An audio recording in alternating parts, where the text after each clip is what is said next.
Hello, salt makers. I'm still talking that talk, trying to answer an important question. Why, after 400 years, why haven't we created any measurable wealth, black wealth, not just wealth, black wealth collectively? I'm not talking about individuals who have been able to create some wealth, even some fabulously. Jay-Z, Michael Jordan, Oprah Winfrey, but you can put those people in one room. I'm talking about us collectively after 400 years. Why haven't we created any measurable wealth in 400 years? I want to know. Let's talk about it. Get ready for a kingdom encounter. The kingdom of God, justice and righteousness. A kingdom encounter. Teaching believers, training leaders, transforming communities. It's a kingdom encounter. All right. Thank you for coming back and hanging out with a brother here for a little while. We are talking about why our community, the African American community, we are the American part of the African diaspora. Why haven't we come over here? I know we came over here in chains. I know we dealt with Jim Crow. I've gone through all of that in the previous 7 parts of this message. And those are substantial reasons as to why we have not created any measurable black wealth, no question about it. In fact, today we're going to look at how systemic racism has impacted our inability to create any substantial measurable wealth in this country. So we got to answer the question. We can't change anything. We can't make improvements. We can't get our fair share until we answer that question collectively. Forget this meism stuff, where you may say, well, I'm doing fine. I got a little bit of wealth. I got this, I got that. I'm not talking about you individually or me individually. I'm talking about us collectively. I'm talking about the village. The village. Why hasn't the village created any measurable wealth? All right. First thing I like to do with each part of this, and by the way, this may be the very, very last part. I'm going to see. I'm going to try. We've been on this now 8 weeks, okay? And before I go further, please, if you're not a subscriber, subscribe, like, share, comment.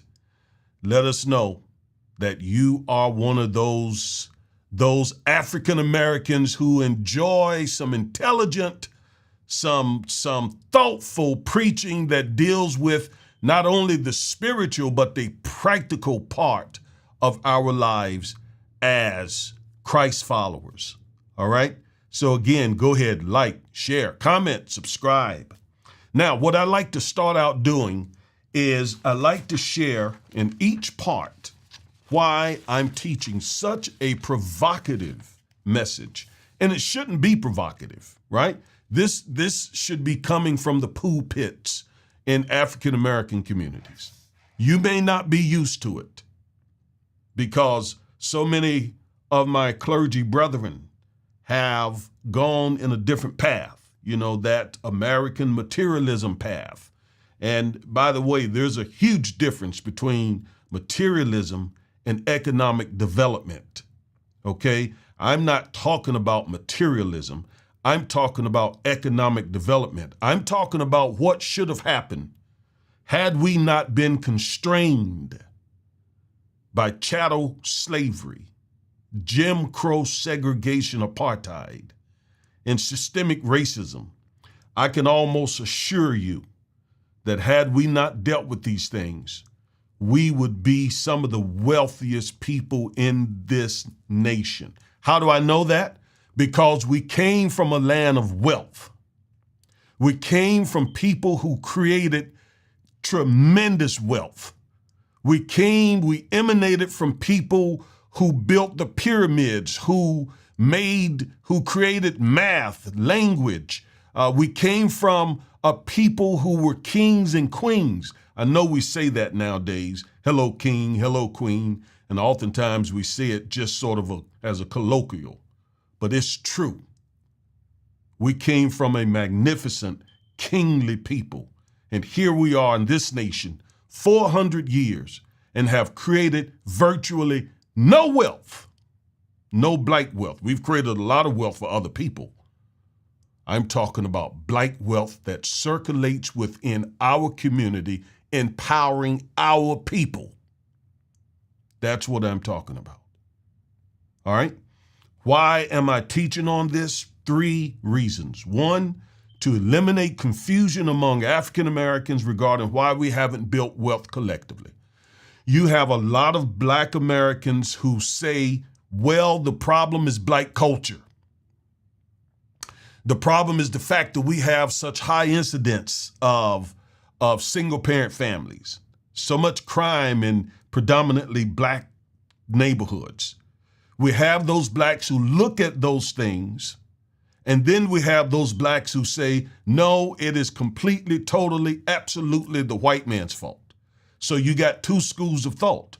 I want to bring some clarity to this, all right? And you all, it's no secret, you know where I'm at. I believe we have not created measurable wealth collectively in this country because of 250 years of chattel slavery. You can't create wealth when you are somebody else's wealth. You can't own property when you are someone else's property. And then 100 years of Jim Crow segregation apartheid. We looked at that fairly thoroughly, as much as I could in an hour's time. We looked at that. And now we're talking about systemic racism, and we started talking about that last week. But anyway, to eliminate confusion amongst us. 2, to expose the racist methods that whites have used to prevent or to destroy black wealth creation. There are things that white society here in America has done to prevent us from creating wealth. And then there are many instances of black neighborhoods, coming up out of the ashes and creating wealth. Only then some white mob or some jealous group of whites would then come and destroy it. Tulsa, Rosewood, Wilmington, North Carolina. I could go on and on. All right. 3rd, to educate us, African Americans, as to what systemic changes we need to make in order to take our share of America's wealth from 1.5% to 2.9 to go beyond. In other words, we were doing slavery, according to Dr. Claude Anderson, at 1.5% of this nation's wealth. Today, according to the Federal Reserve Bank, we're at 2.9%. That is only a 1% increase over 400 years. What systemic changes we must make in order to get our share. What is our share? Well, let's think about the numbers. We're about 14% of America's population, so we should have somewhere around 14% of this nation's wealth. And if we're really, really, really, really popping, it should be more. And if there are issues in black culture that are preventing us from creating wealth, maybe a little less. But nothing explains but what I've shared with you, white supremacy, as to why we only have 2.9% of this nation's wealth, and we make up 14% of the nation's population. So to eliminate confusion, to expose the methods that have been used against us and to educate our community. That's the threefold purpose of this message. All right? Now,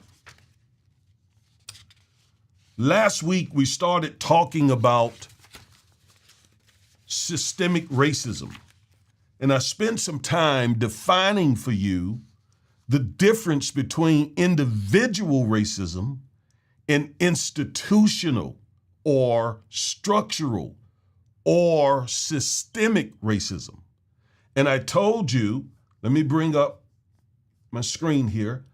I told you that the big issue, the elephant in the room, the culprit, is not individual racism. No, it is institutional racism. Now, individual racism is an issue for individuals, and then if you got individuals who are old in some power position over you, then that is an issue for you personally. But for us collectively and as a village, it is systemic racism, okay? It is systemic racism. And we define systemic or institutional racism as those established laws, customs, and practices within institutions which systemically reflect and produce racial inequities in American society, whether or not the individuals maintaining those practices have racist intentions. Every time I read this, it floors me, quite frankly, because it lays it out. Dr. James Jones, the author of the book Racism and Prejudice, or at least he was a professor in Maryland. He wrote a brilliant book, and this is how he defined institutional racism. Those established laws, customs, and practices within institutions, and we're going to talk about some of those institutions in just a moment, which systemically reflect, that is, through the systems themselves, reflect and produce racial inequities, not just racial inequalities. There is a difference in American society, whether or not the individuals maintaining those practices have racist intentions or not. In other words, the person who is following the policy may be a sweet, nice individual, may not have a racist bone in their body, but they are furthering and perpetuating policies that are racist. So that, again, that's the problem. All right, let's go back and look at another definition. Health Affairs, this is a government agency. Health Affairs says systemic and structural racism are forms of racism that are pervasively, that means widespread and deeply embedded in systems, laws, written or unwritten policies, and entrenched practices and beliefs that produce, condone, perpetuate widespread unfair treatment and oppression of people of color with adverse health consequences. Now, I want you to understand when we talk about the laws, okay, and we talk about the customs, the practices, the policies, those things oftentimes are not as glaring and visible as just open racism. So you're not most likely going to hear someone using the N-word. Oh no, it's not going to be someone who's out here in KKK robes. You got those idiots, but no, for the most part, that's not the issue. It is the corporate policies. It is those policies at the state level. Case in point, Jackson, Mississippi, a predominantly black city, the capital city of Mississippi, predominantly black, has no drinking water because, why? The folks who run the state of Mississippi have been following policies, have been following regulations that are racist toward African Americans. And as a result, no water. Has nothing to do with black culture. None. Black culture has nothing to do with allowing the water system in Jackson, Mississippi to become so corroded and so full of lead and dilapidated that it just fails the entire city. But keep in mind, it is a city that is made up mostly of Black Americans. That is systemic racism, right in your face. Same with Flint, Michigan. Okay, let's go back. So sociologist Nikki Lisa Cole, who writes, rooted in a racist foundation, systemic racism today is composed of intersecting, overlapping, and codependent racist institutions, policies, practices, ideals, and behaviors that give an unjust amount of resources, rights, and power to white people while denying those same resources, rights, and powers to people of color. Now, this is, when you start talking about systemic racism, you're going to get a lot of pushback from most whites, because most whites are going to say, and maybe truthfully, that they are not racist. I'm not a racist. I don't hate Black people. I got good Black friends. My neighbor is Black. My daughter married somebody Black. My whatever. I mean, they're gonna strongly push back from that. And that's where you have to refocus them and say, I'm not really referencing individual racism. I'm talking about systemic racism, the racism that you may not even be aware of. My sweet, dear white coworker or my sweet, dear white neighbor, you may not even be aware of it. But it's very pervasive and embedded in American culture. But again, a lot of them will push back on that. That's not something that white society wants to admit. They want to point the finger, a lot of them, at you and me, at our community collectively, and say, no, the reason that you all have not created any wealth collectively is because of your own foolishness. And while that may be true individually, it is not true collectively. It is not true collectively. Just use your common sense. We've been here 400 years. The first 250 years, we were somebody else's property. And then the next 100 years, we were then relegated to another form of slavery through Black Code laws. And then for the last 100 years, the last 60 or so years, we've dealt with systems of racism. Just use your common sense here. That's all you got to do.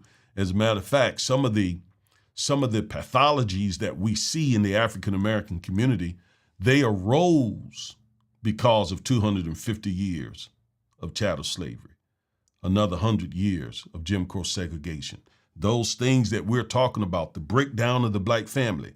I mean, the Black family has really been in existence only about 100 or so years. The African American family, I mean, not, I'm not talking about the thousands of years where we had strong Black families on the continent of Africa. I'm talking about since we arose here. Because again, the first 250 years, our families meant nothing. Because we lived at the pleasure. Our families were at the pleasure of plantation owners. So this notion of a strong Black family has only been able to try to thrive since the end of slavery. And then there's been so much pressure on that family, through poverty, through unemployment, through the court system, through so many different systems that many of those families have, yes, been really, really affected negatively. So my point is, the things that we tend to point to that we see in some African Americans' lives, often those things arose because of the legacy of white supremacy in this country. All right. It is important that you understand institutional racism for the rest of this message. And that's why I wanted to go back over it again. If it seems like I am trying to move fast, I am, because I'm trying to get through as much of this material as possible. Believe it or not, you all know me. You salt makers know me. You know that I am a Bible teacher, and so I, teach it like you're like it's a semi semester. I teach it like you're in school, right? So these are my notes. All right, about 40 pages of notes. Okay, really, this is a book. This is the foundation of a book, and so many of my messages are that way. All right, so I'll be trying to get through the material, but there's a lot here. All right. We will move now to looking at some of the racist institutions that we deal with on a day-to-day basis here in America. Now, there's one slide I want to show you that I failed to show you, because for the past couple of weeks, past like 3 weeks, we talked about land. We talked about how black farmland. Let me just show you that, and then so that you'll see. So you'll see that there. So in 1920, there were 950 black farmers. That dark green that you see there is where there were those areas were heavily owned by black farmers, right on the coast of the southeast part of the country. Those areas were largely owned by black Americans in 1920. Despite all the Jim Crow stuff, black folks were able to just grit it out and grind it out and acquire that land. But unfortunately, black Americans were just no match for the federal government through the United States Department of Agriculture, the future homes of a future, the FHA.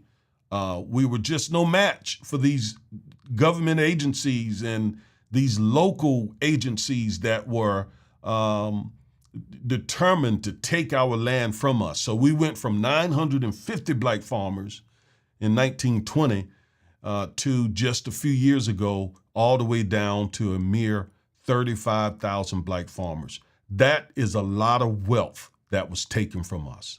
A lot of wealth. I'm telling you, billions, maybe even trillions of dollars taken from black folks. So that's why I don't get with this black culture thing. Of course, there are issues in black culture, but that doesn't explain why we lost all this land. No, this was racist, racial policy, systemic racism. And I've explained that to you. Now, what I want you to see is this couple other slides that I didn't bring up the last time. So here's the problem when we talk about land. In Washington County, Mississippi, black people make up 72% of the population, but own only 11% of the farmland. In Tunica County, Mississippi, black people make up 77% of the population, but own only 6% of the farmland. In Holmes County, Mississippi, black people make up about 80% of the population, but own only 19% of the farmland. That is the issue. Now, since COVID, this is what I want you to see. Since COVID, in the last 3 years, there were government initiatives that were done to help folks get through COVID. And farmers received subsidies. But look at the $9.2 billion that the government gave out to farmers, and look where it went to, and look where it didn't go. All right. Of the 9.2 billion given out during COVID for farmers, 6.7 billion of it went to whites. 6.7 billion. That's roughly 2/3. That's roughly more than that, maybe about 3/4. I'm not doing the math, but about 3/4 of it. Okay. Blacks received the less of all groups, only a mere 15 million. Latino farmers, 100 million. Native American farmers, 76 million. And Asian American farmers, 17.6 million. We received the less amount of these subsidies. Again, that is systemic racism. That's not just mere individual racism. That is systemic racism. Okay? I wanted to show you that. Now, let's talk about the specific institutions. How am I looking on time? Okay. All right. I got about 20, 30 more minutes. All right, let's look at specific institutions. Last week, we talked about the religious institutions of America. We talked about the Southern Baptist Convention, the largest Protestant religious body in the country, okay? And we briefly mentioned that the Southern Baptist Convention was birthed out of the issue of slavery. The Southern Baptist Convention broke off from the larger Baptist Convention because the Southern Baptist Convention essentially said that they were in support of chattel slavery.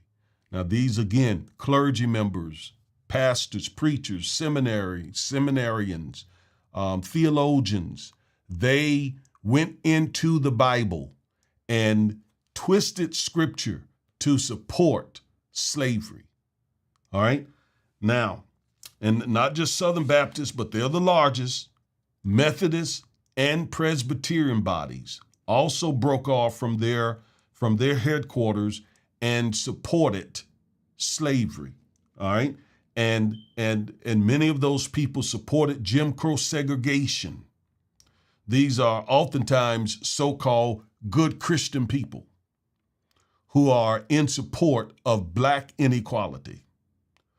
And it's these same people who write the Bibles, who write the commentaries, who teach in the seminary and teach in the seminaries and are perpetuating this white supremacy. These same folks who claim to be committed Christ followers. Now, I'm not saying this to say that people should turn away from Jesus. Absolutely not. Not at all. Because oftentimes there's a huge difference between Jesus and Jesus' followers. Jesus is a God of justice and righteousness. Okay? Jesus is a God of equity. Jesus is not, first of all, he's not white. Okay? So he's not in support of white supremacy. So just because someone who claims to be a Christ follower is violating nearly all the 10 commandments doesn't mean you throw away Christianity just because of that person's lack of inconsistency with the Lord. I did that as a younger man. When I was a teenager, I just rejected Jesus because I saw all of the contradictions of so-called Christians, white Christians. And I said, you know what? If the white, because everybody back in my childhood, everybody had a white Jesus picture in their home. And I, as a teenager, I said, now, if that's Jesus right there, and he'd have long blonde hair, if that's Jesus, and the people in my neighborhood, in my community, my city and town, my schools and everything are oppressing us as a community, or, then he must be in cahoots with them. And so I don't want any parts of him. And I literally turned away from Christ. Although I was raised in church, I turned away from Jesus and became a Muslim. And there are many young African-American men, many. I talk with them all the time, who have gone through that same process and said, you know what? These people are supposed to be Christians. I mean, you even got the KKK out here burning crosses. Burning crosses. You know, as if that represents Jesus. Many African-American men who completely turn away from Jesus, as did I, because of the misrepresentation, a lack of understanding, oftentimes an outright twist of Scripture. But I'm trying to tell you, if you get into the Bible for yourself, you will learn for yourself that God is a God of righteousness and justice. God hates racial injustice. It's throughout the Word of God. So those people who oppress other people in the name of Jesus don't know anything about Jesus. They don't know anything about Jesus. You can just look at the first two commandments, okay? First commandment, love the Lord thy God with all thy heart, mind, soul, and strength. Second, love thy neighbor as thyself. That right there cancels all white supremacy, all racial hatred, all racism. That second commandment, love your neighbor as you love yourself. In other words, don't do anything to your neighbor you don't want done to you. You want someone to chain you and rob you of your labor and segregate you and treat you like you're an animal or even lower than an animal. If you don't want that happening to you, don't do it to others. That's a basic fundamental plaque of what it means to be a Christ follower. All right? So religious institutions have played a huge role in America's racist problems. They have given the white supremacists, religious institutions, have given white supremacists the theological justifications for being white supremacists. All right? Now, you take, for example, Donald Trump. Donald Trump is a white supremacist. We know that. That is clear. There is a record of his racism. There's a record. And when you see white evangelicals in support and loving his racist rhetoric and supporting his racist rhetoric, that is the type of complicity that we have seen from many white evangelicals for generations. Not all. Because remember, it was white abolitionists, many of whom were Christians, who led the fight against slavery. Not all whites. If you just have, like, say the Nation of Islam used to say the white man is the devil. If that's your thought pattern as a Christian, then you're no better than they are, because that is not true. That is not true. All white people, the devil is the devil, anyway. Humans are not the devil. Some of them can act like devils, but the devil's the devil. Human beings are not the devil. And not all white people are in support of white supremacy. Now go tell somebody I said that, so that folks won't say, well, he's perpetuating racism. No, go tell somebody that I said that not all white people, It was white people who gave their lives to end slavery. And many white people stood with the civil rights movement, stood with Dr. King and others. Many died. And there's been no more beautiful sight than during the George Floyd protests in, I think, 2020, when we saw all those white folks in the streets protesting that lynching of George Floyd. So not all whites. No, I'm talking about white society. I'm talking about those who are in control of white society. All right? So, the religious institutions. Let's move on. The financial system. The financial system. I did a video, by the way, on this thing of woke church. I've done 2 videos on that. Go to our YouTube channel. I did that in response to Pastor Ed Young doing a message now. He's in a series right now. He pastors Fellowship Church here in the Dallas area, and he's doing a message entitled Woke Church, or something to that effect, that I believe gets it completely wrong. I did a reaction video to his very first message. Go listen to that.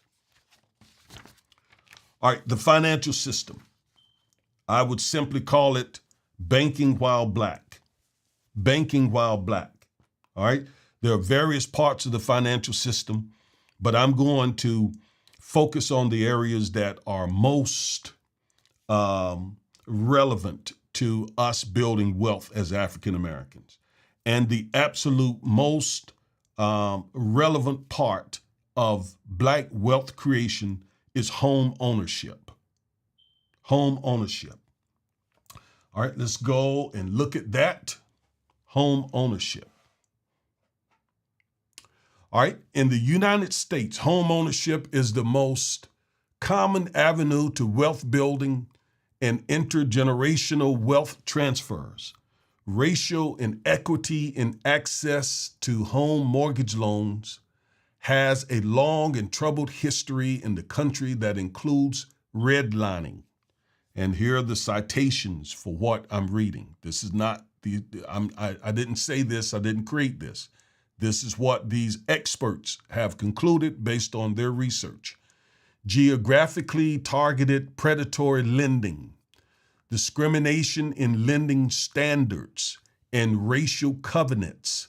So when you have the real estate market, when you have the financial system replete with all of these racist practices, that is systemic racism. And that negatively impacts our ability to create wealth through the number one vehicle of wealth creation for most Americans, and that's home ownership, right?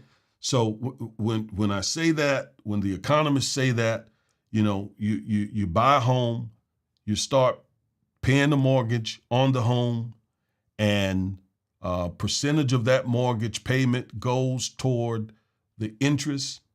We're going to talk about that in just a second. And a percentage of it goes toward principal. The principal is what becomes equity in the house. And hopefully the house will also appreciate in its value, especially as you do things to improve your home, like add this, or maybe put a pool, or what have you, things that you do to just make the value of your home greater. So, these things causes the equity in your house to increase as the value of your house increases, right? And so over time, you look up and you may have paid $300,000 for the house. You may, over time, have, you had a mortgage on it. You put $20,000 down, $280,000 you owe on the house. you've made 10 years of mortgage payments, let's say, and now the house has gone from $300,000 when it was appraised to, let's say, $400,000. Okay, and you also now have $100,000 in equity in the house. So you're building just from making mortgage payments. You're actually building wealth just from making those payments. That doesn't include what's happening on your job with your 401k. You're building wealth there. Doesn't include your wise investing. You're building wealth there. Doesn't include the other wise financial choices that you're making to build wealth. You may have bought another house by now and renting it out. And so you got the book of Ecclesiastes tell us to have at least eight different income streams. And so you got all of these income streams coming in with income, with wealth creation.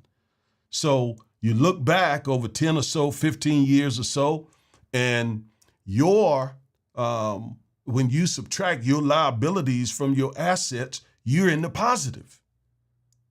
And it all started from you becoming a homeowner. Okay? So, home ownership is key to building wealth in the United States of America. For us, that has been hindered by a number of racist policies, practices, and customs, etc. The first of which is something called redlining. Redlining. It started in the 30s when the Homeowners Loan Corporation, along with local real estate professionals, created color-coded maps that discriminated against African Americans. And basically, they would look at maps of the city and say, okay, where are the blacks concentrated? Over here in this zip code. Well, they'd take a red pen. I don't have one here in front of me, but they'd take a red pen and circle it. And would say, okay, we're not putting any money in that area. Okay? So the black folks in that area, they're not going to get loans. Or we'll lend them loans, but we're going to do it based on predatory lending policies. For example, we'll lend them money, but they're going to pay way over the current interest rate. And they got to put down a whole lot more in down payment. Okay? And at the end of the day, their house ain't going to be worth as much as a similar house in some area over here across town. All of that interferes with our ability to build wealth. All of those racist policies interfere with our ability to build wealth. Okay? Predatory lending policies, again, higher interest rates, oppressive terms in the mortgage contract like balloon payments. All right? Excessive points that require, again, more upfront money. This past week, Bank of America announced that they were making loans to folks who would live in an area that were 50%, at least 50% black or Hispanic. They were making mortgage loans to people without any down payment. And so, there was some buzz about that. Why are they doing that? Because of the discriminatory lending practices that they've practiced in the past. They're not doing that out of the goodness of their heart. They're doing that because they're getting some pressure from nonprofits, from the government. They're getting some pressure to do these things. Are you with me? All right? So at any event, though, take advantage of that. Jump into that. First-time home buyers, Bank of America is offering some loan. I don't know the details. I don't know if it's a good program or not. No, I mean, you need to do your education. You need to make sure the terms are right in the mortgage. You need to, so you need to educate yourself. I'm not saying it's a good program, so don't go do it because I don't know. I haven't studied it. But it sounds good. And I guess, again, it's in reaction to all the pressure that they've been getting for all of the predatory things they have been doing. Not just Bank of America, Wells Fargo, Chase, and all the rest of them. And the ones we don't, those are major banks. You got these other mortgage companies that are equally racist. There also used to be a time where whites would put in their deeds that a house couldn't be sold to a black person. That was just outlawed in the 60s. I remember reading about that in law school. Just in the 60s, they stopped doing that, and probably still do it today. It's just not in the lease. It's just not in the deed.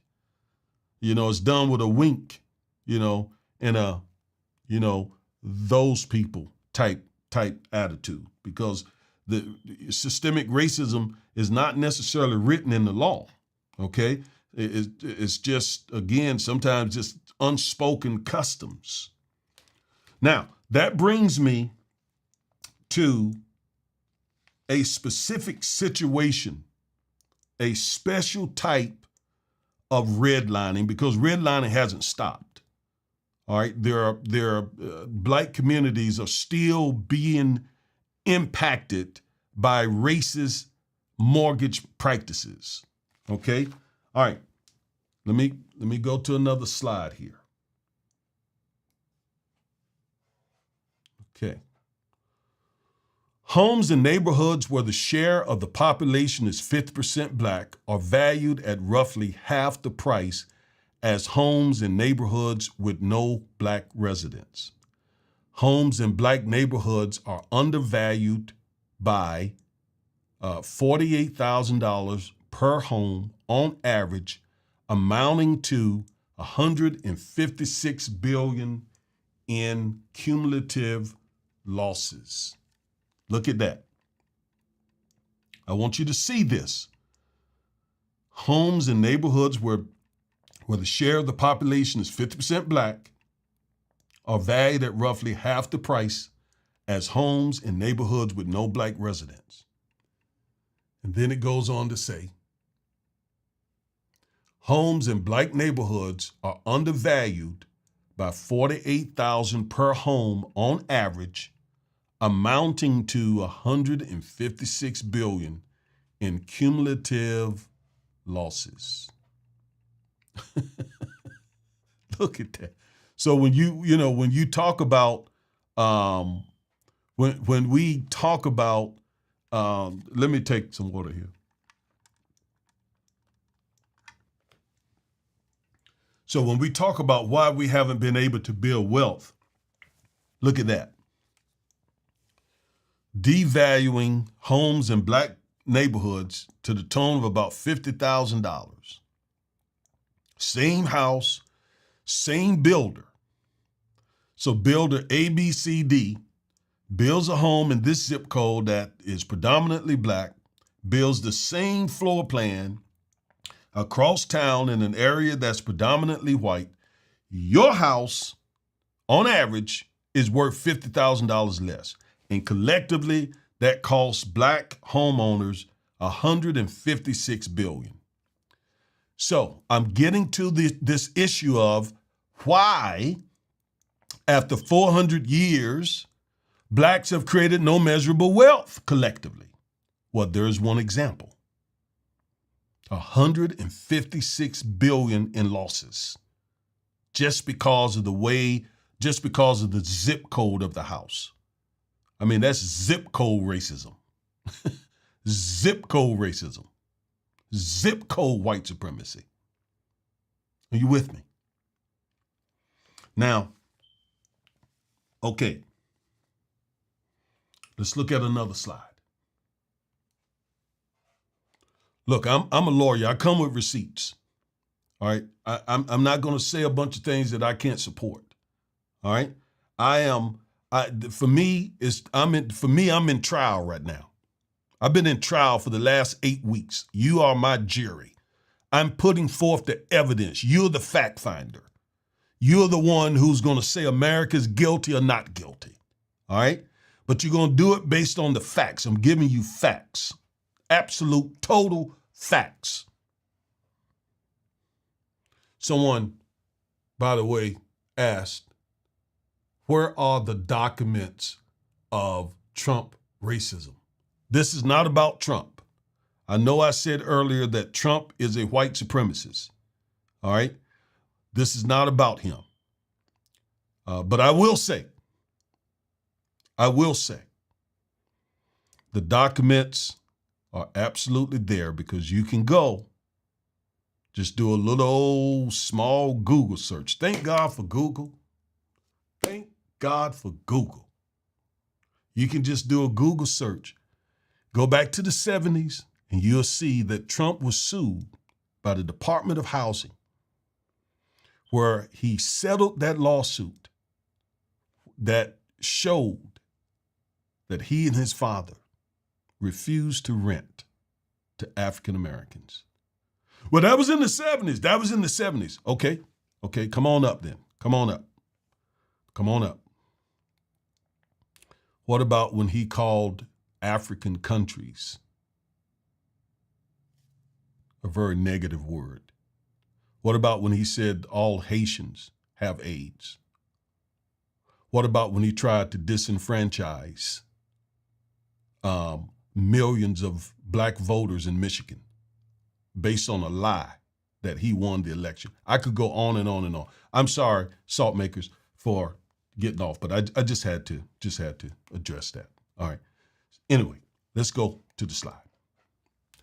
All right, financial system / small business. Well, I'm not ready to go to small business just yet. Okay, hold on. Not ready to go to small business just yet. Here's where I'm gonna go. I'm gonna pull up my iPad. Here. Okay, pulling up the iPad. And I want you to look at this story right here. Home appraised with the black owner at $472,000. With a white owner, that same house appraised at $750,000. Okay, this is a very recent story. This just happened. And here's the couple. And these two people right here are both professors. Okay, both of them are professors. And the brother there, he literally studies racist practices like this. So they found the right one in this time, in this instance. And his wife is a PhD. These are intelligent African-American folk, well accomplished. Black culture has nothing to do with how they were almost robbed. Nothing. These are ideal folks, okay? So basically, what they were trying to do was get their home refinanced. And so they brought in an appraiser. And the appraiser assessed their house at $472,000. Okay? And their home they bought it at $450,000. And they did some improvements. For example, they added a $5,000 tankless water heater, a $35,000 in other renovations.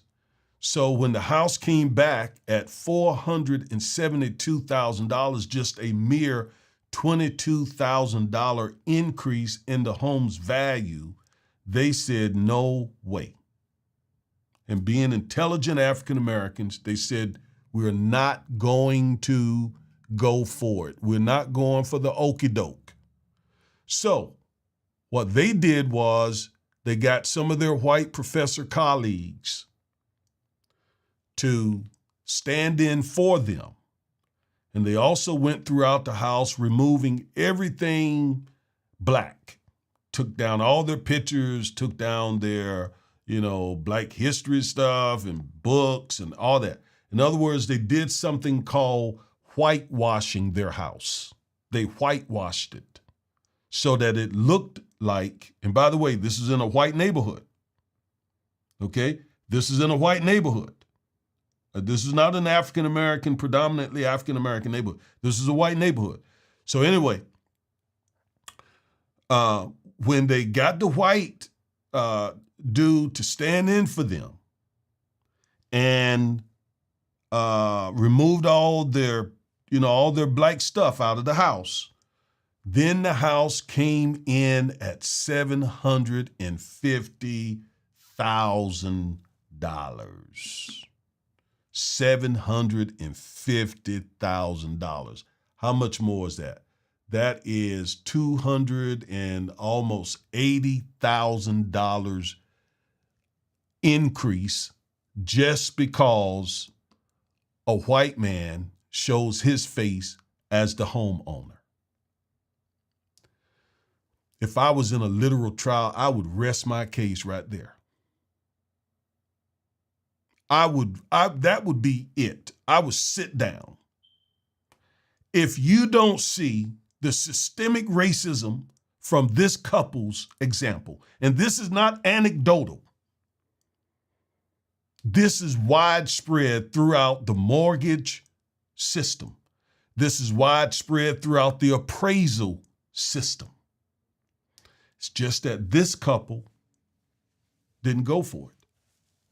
They knew better. So now what are they doing? They are suing their mortgage company and this appraisal company, which is exactly the right thing to do, because that you hit them in their economic pockets to get their attention, to say we're not going for it. And we're going to try to get some money damages from you for discriminating against us like this. And the humiliation he talked about, I saw an interview that the couple did, and they talked about the humiliation they felt having to explain to their children why they were removing all of their pictures and memorabilia and so forth so that they could make the house look like white people lived in it.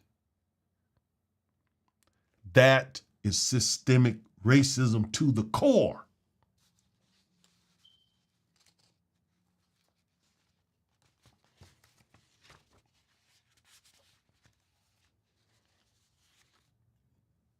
To the core. Some of you are homeowners, and you may not even realize that you are the victims of this. Your house is undervalued because you live in it. Or is undervalued, or let me say, or is undervalued because perhaps you live in a predominantly black area. And so, some people say, well, like the area here, if you, I live in the Grand Prairie area, and Grand Prairie is probably a good mix. But if you go north of 30, right, and get up into North Dallas, and then if you keep going north up into the Plano, the Frisco, the Farmers Branch, the Carrollton, the South Lake, the North Lake, all those areas, then it becomes even more and more and more white. And home values increase. But my thinking is I shouldn't have to live in a predominantly white neighborhood to avoid this type of racist discrimination. I should be able to live in a predominantly black neighborhood, one of which where there are nice homes, and the value of my home should not be based on the zip code, or the value of my home should not be based on my skin color. That impacts our ability to create wealth. Now, it's a whole different ballgame. If you go into a neighborhood and, the houses are dilapidated and it's not kept up, that's a different, but we're comparing apples with apples, not apples with oranges. We're comparing apples with apples. The same house, same housing plan, nice neighborhood, nice neighbors, low crime rate, and still it's devalued because it's predominantly black or because blacks live in the house. Well, if you add that up across the spectrum, if you add up the fact that we lose the value of our homes are devalued and apply that across the board, you'll see that robs us, like I showed you, of billions of dollars. Billions. Business loans. Because, right? I mean, being business people, I'm a businessman, right? I along with my daughter, we own our law firm. We're business people. If we don't make it happen, it doesn't happen. No one is giving us a check. No one is writing us a check because we go to a 9-to-5. We're business owners. And oftentimes businesses need capital to grow, to expand, to increase. Black Americans are not given the same access to capital where business ownership is concerned. All right, now let's go back. We're talking about the financial system. Talking about the financial system. A lower level of business ownership and business assets among black households is a contributing factor to the racial wealth gap. Let me talk about the racial wealth gap just for a second. The average white family has about $190,000 in wealth. Average black family has roughly $25,000 in wealth. That's the wealth gap. Okay? And this information tells us that a lower level of business ownership and business assets among us as African Americans is a contributing factor to the racial wealth gap. More specifically, limited access to capital is the most important factor that constrains the establishment, expansion, and growth of Black-owned businesses. Here's the citation.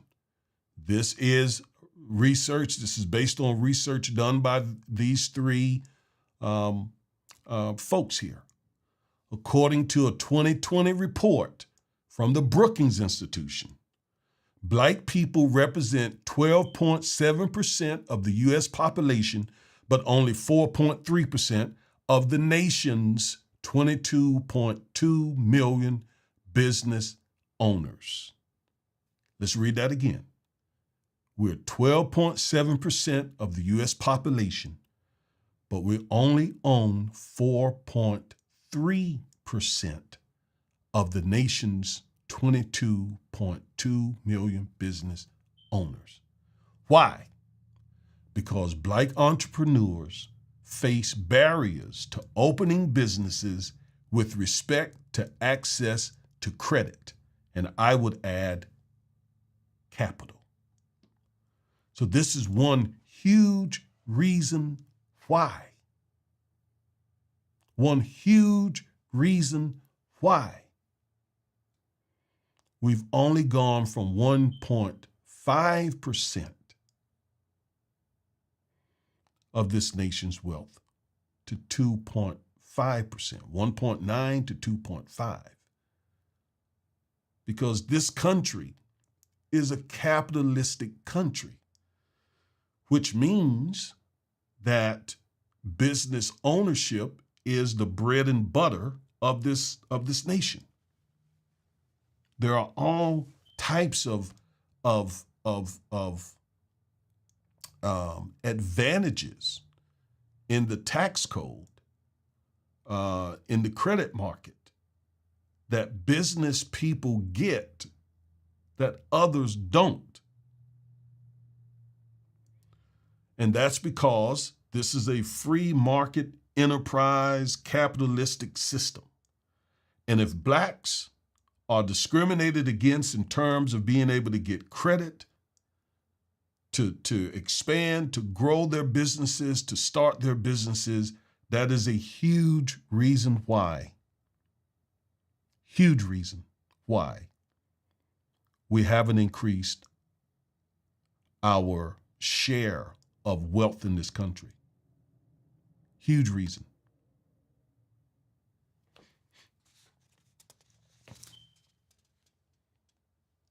All right, one more slide I want to show you. Banks reject business loan applications for black-owned businesses at a rate twice as high as white business owners. Moreover, black-owned firms were the most likely to have applied for bank financing, but less than 47% of these applications were fully funded. Even when black business owners get approved, their rate of failure to receive full financing is the highest among all categories by more than 10%.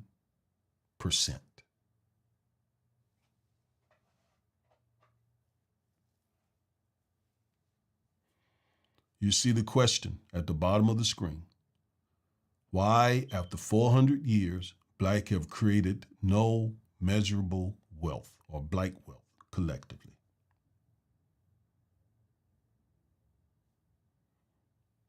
Home ownership is the foundation of wealth in this country. And systems of racism have thwarted our ability to become homeowners. And then when we do, those same systems of racism devalue our property, thus cutting way into our wealth. Let's go back to this couple. I mean, that had a very obvious and negative impact on their wealth. Their wealth increased by almost $300,000 when they put a white face on their property. That means that they almost lost $300,000 in wealth had they sit back and done nothing. Had they not been educated, thoughtful people. That made the difference for them. And that's why I'm teaching this. Some of you need to get on the phone tomorrow and start inquiring, making sure your property is not being devalued. Some of you are in business and you shouldn't take no for an answer if you're trying to get a business loan. You may be dealing with some racist policies. Don't take for face value what they're telling you. Oh, well, your business is not blah, blah, blah, blah, blah, blah. Don't take that. Don't just receive that.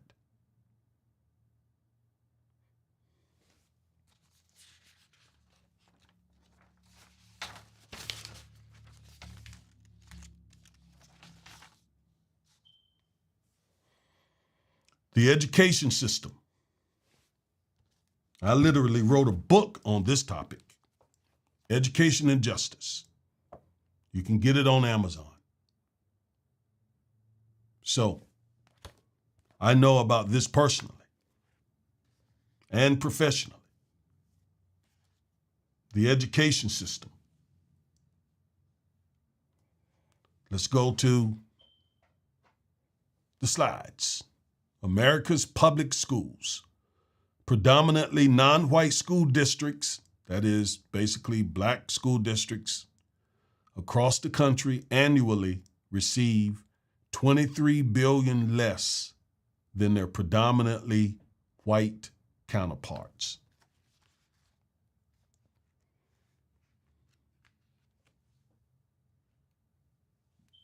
Black, indigenous, and other non-black students of color attend schools that are statistically more likely to be under-resourced, outdated, and in many cases hazardous to their health. And according to the U.S. Department of Education's Office for Civil Rights, Black, Hispanic male, and American Indian students face higher rates of school disciplinary consequences, such as suspension and expulsion, than white students, and they are also subject to more interactions with police and schools in the form of contraband, sweeps, interrogations, physical restraints, and arrest.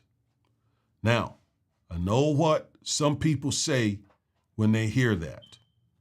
Well, the black students are misbehaving more, and so that's why they're getting suspended more.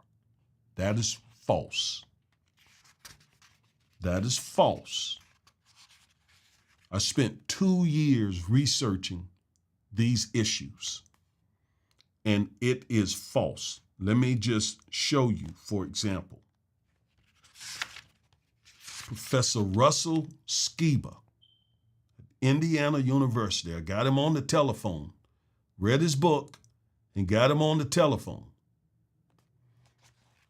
so that I was certain that I was getting the right information. And he said, and I'm trying to find it in my book,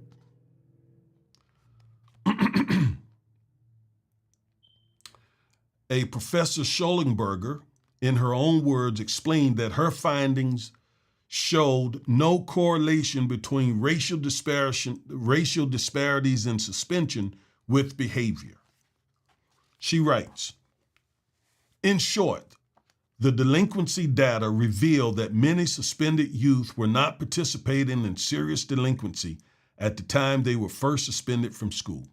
In addition, differences in serious misbehavior do not explain racial disparities in suspension, as suspended African American and Hispanic youth report lower levels of delinquency than do suspended white youth. That's what the research across the country shows, that Black and Hispanic youth report lower level of delinquency than do suspended white youth. This is based on reports that are being sent from school districts around the country, not just what you see on the evening news. That's based on some anecdotal example. But this researcher says it is not true. These findings suggest that many youth are suspended from school for fairly minor misbehavior and do not pose a serious threat to school safety at the time they are first removed from school.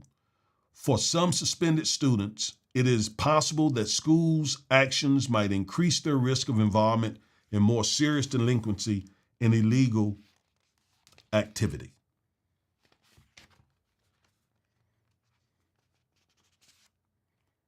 Okay?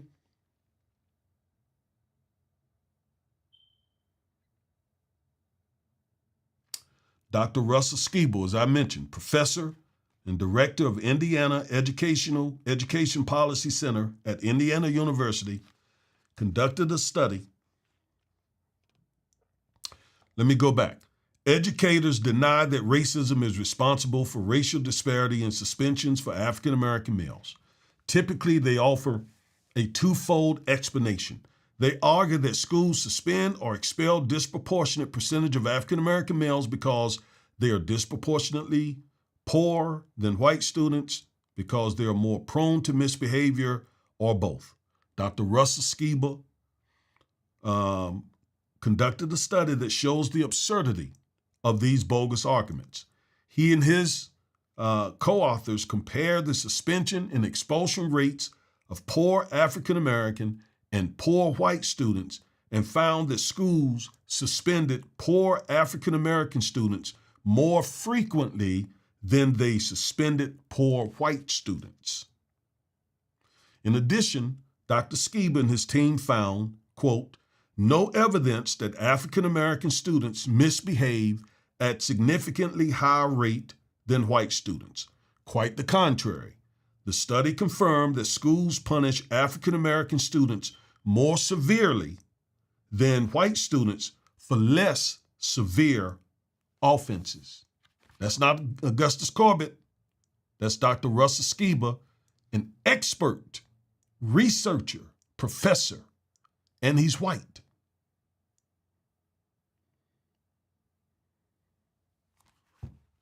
Now, I could go on and on and on about the racism in the education system, but let me just conclude it by saying,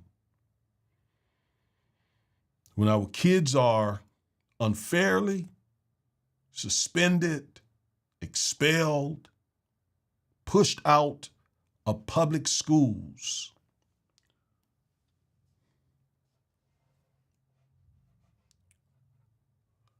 they end up in prison.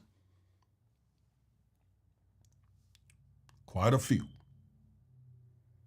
It's part of the reason why Black Americans are incarcerated in state prisons at nearly 5 times the rate of white Americans.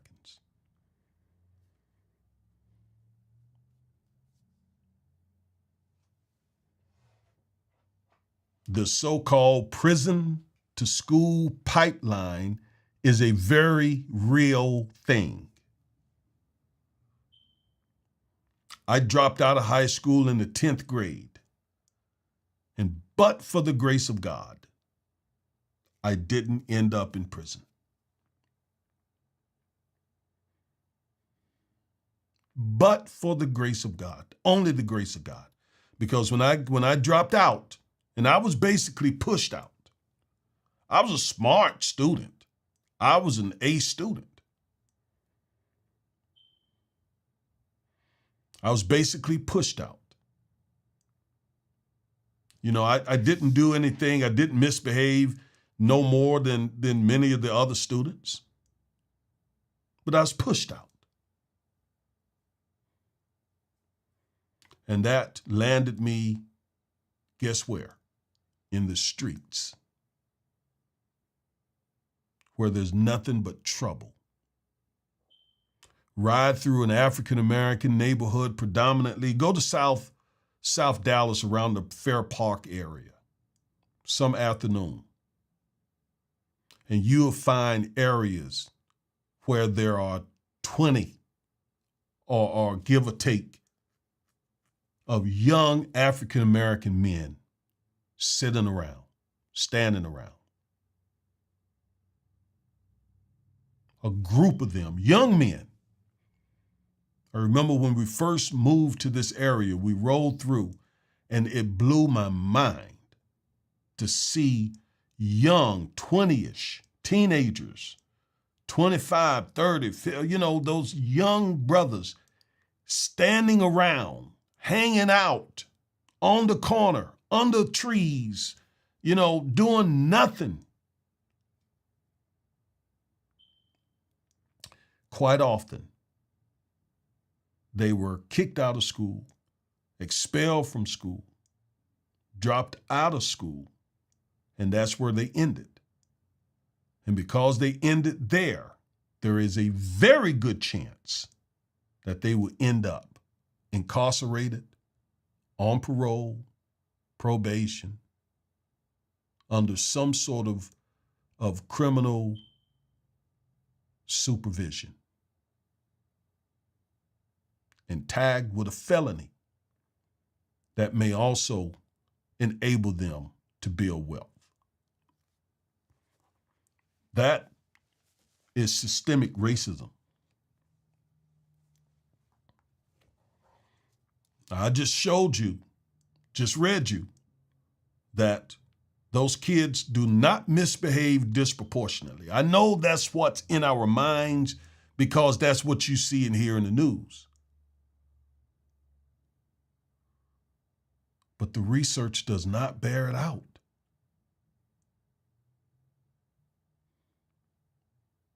Those kids are not prone to crime. When I was a teacher, I tried to make my classroom a place of encouragement,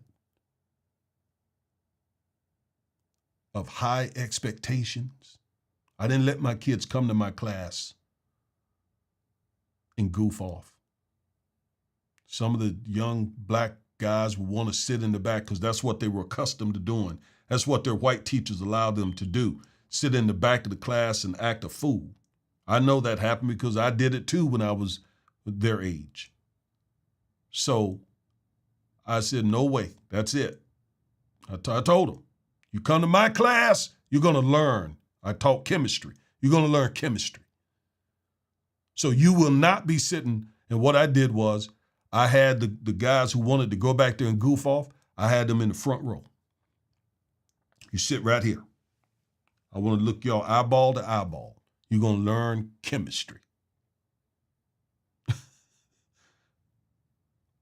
I would not allow them. That is what someone called the soft bigotry of low expectation. Here's how I was introduced to it. My first day on the job, I had this white female teacher showing me around. And I'll never forget this. A little white girl walked up to us, so she called the little white girl over and she said, Mr. Corbett, this is blah, blah, blah, blah. Can't remember the girl's name. It's not important. She says she is a straight A student. She's so sweet. If you need anything, just let her know and she will help you. Well, right after that, we walked down the hall a little bit further and we passed by this young African-American male student. And she looked at me and kind of whispered in my ear, oh, that's just whoever's, I can't remember his name. Don't, just, he's okay, but, basically don't expect anything from him. Just try to keep him quiet. Just try to manage him. Just try not to let him disrupt your class, but don't expect anything from him. She didn't know who she was talking to. She didn't know I was there for that young black boy. That's the reason why I'm in the school system. So suffice it to say, her and my relationship went down here from that point on. I just didn't want anything to do with her because she was part of the problem. And by the way, I get tears in my eyes when I think about this because that same young man that she told me about, that she tried to play off like that same young man, I did something that was very revolutionary. I tried to figure out what could I do to get my kids engaged intellectually in chemistry. So I came up with the ideal. I said, it was the 9th grade. I said, I tell you all what. I want you to take these 105 elements and I want you to use them to write lyrics for a rap song.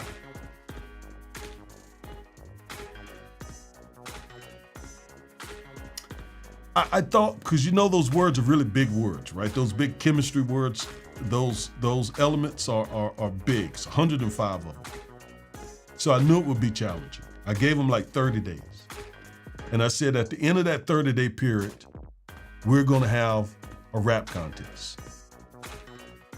So when we got to that day, my classroom was packed with 9th graders, some of whom who had used these elements to write a rap song, and they were gonna perform it. And about 10 or so did so, all African-American male students. Some of the ones that had been written off, some of the ones who were considered uneducable. They took those elements and they wrote rap lyrics and performed them. And guess who won that contest? That same young man that she told me at the beginning of the school year, don't expect anything from him because he's unintelligent, he is uneducable, just manage him. Don't try to educate him. That kid won that contest overwhelmingly. And it wasn't me who chose him to be the winner. It was his peers, because I get choked up. Because he was able to take those long words, all 105 of them, and he put them in a rap song, and he performed it flawlessly. That showed you that kid was brilliant. Brilliant. But he had been written off by the system. His home life was probably challenging as well. Don't misunderstand me. But that's what the classroom is for. It's a sanctuary. It is sort of the last place where society can catch kids before they fall off the cusp and end up on that school to prison pipeline. That classroom, it was for me.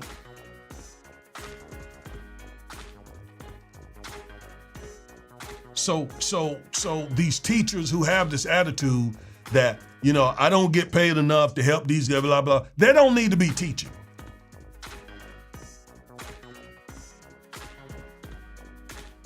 Because they should make their classrooms sanctuaries for kids just like the one that won that contest. I expected the best from those kids. They responded. They responded and gave me their best. My students, my classes were the top performing students in the whole county, including my African American students, because I didn't play. I didn't play around. It was tough love in my class. I will not just manage you by sitting you in the back of the classroom and as long as you all keep quiet, you ain't got to learn nothing. No, that will not happen in my class. Where did I get that from? I got that from a 5th grade math teacher of mine, Miss Fitch. Miss Fitch, my elementary 5th grade math teacher, who told us young African American boys, you will learn math in my class. I don't care what you all, this is the way she would talk to us. I don't care what you all, I don't care what these white teachers let y'all do. She'd get in our ear, sometimes grab our ear, but you're gonna learn math in my class. That was Miss Fitch, my favorite teacher of all time, Miss Fitch, Wallace Elementary School, back where I'm from. Thank you, Miss Fitch. And that was what was driving me when I taught school.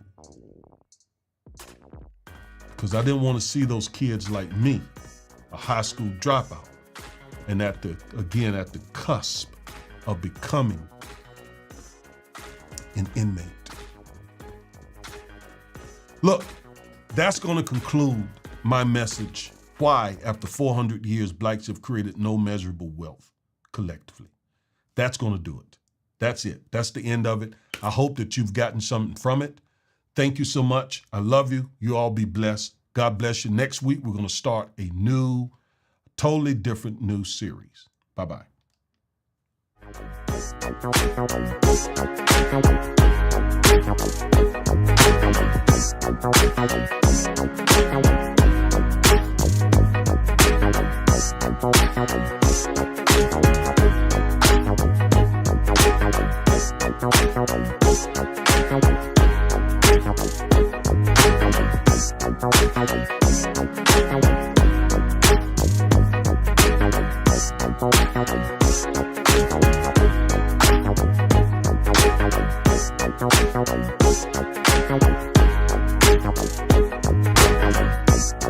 Thank you.